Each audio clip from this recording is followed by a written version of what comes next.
అణుపాటవంతో ఉత్తర Korea ముందడుగు వేసిందట. అణుపాటవం విషయంలో ఉత్తర Korea కీలక ముందడుగు వేసింది. అధ్యక్షుడు కిమ్ జోంగ్ ఉన్ చిరకాల స్వప్నమైన అణు జలాంతర్గామి నిర్మాణాన్ని దాదాపుగా పూర్తి చేసేసింది. కొద్ది నెలల్లో అది జలప్రవేశం చేయబోతుంది. దక్షిణ కొరియా రక్షణ వర్గాలు చెబుతున్నాయి. కిమ్ ఇటీవల తన కూతురుతో పాటు షిప్ యార్డును సందర్శించి పనుల ప్రగతిని సమీక్షించారు. ఇందుకు సంబంధించిన ఫోటోలను ఉత్తర కొరియా అధికారిక మీడియా గురువారం విడుదల చేసింది. అందులో ఆయన నిర్మాణాన్ని పూర్తి చేసుకుని జలాంతర్గామిని చూస్తూ కనిపిస్తున్నారు. ఇందుకు అవసరమైన రియాక్టర్ను రష్యా నుంచి సంపాదించి ఉంటుందని భావిస్తున్నారు.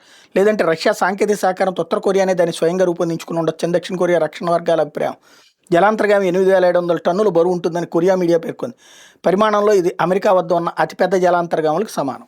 దాదాపుగా అణుబాంబులు ప్రతి దేశము పెంచేస్తుంది. ఈవెన్ పాకిస్తాన్ దగ్గర ఉన్న అణుబాంబుల గురించి రష్యా అధ్యక్షుడు పుతిన్ అమెరికా దగ్గర ఆందోళన వ్యక్తం చేశాడు. అంత సీరియస్నెస్ ఉంది.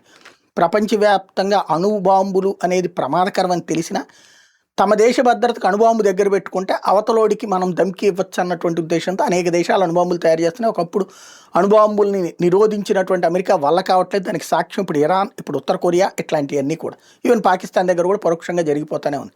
కొన్నిటికి ప్రత్యక్షంగా నిరోధిస్తూ పరోక్షంగా సహకరిస్తుంటుంది అమెరికా, మరికొన్నిటికి ప్రత్యక్షంగానే సహకరిస్తూ ఉంటుంది ఇజ్రాయెల్ లాంటి వాటి చోట్ల.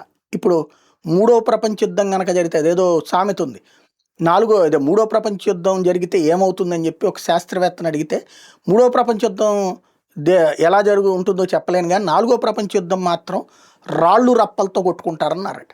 అదేంటి అంటే మూడో ప్రపంచ యుద్ధంలో అణుబాంబులు వేసుకుని ఒకరికొకరు బూడిదైపోతే ఆ తర్వాత మిగిలిన జనం ఒకరినొకరు కొట్టుకోవడానికి నాలుగో ప్రపంచ యుద్ధం రాళ్ళు రప్పలతో తప్పించి ఏం మిగలదని చెప్పారట. అణు యుద్ధం అనేటటువంటి జరుగుతుంది మూడో ప్రపంచ యుద్ధంలో, ఏ ఒక్కడి దగ్గర తేడా జరిగినా సరే.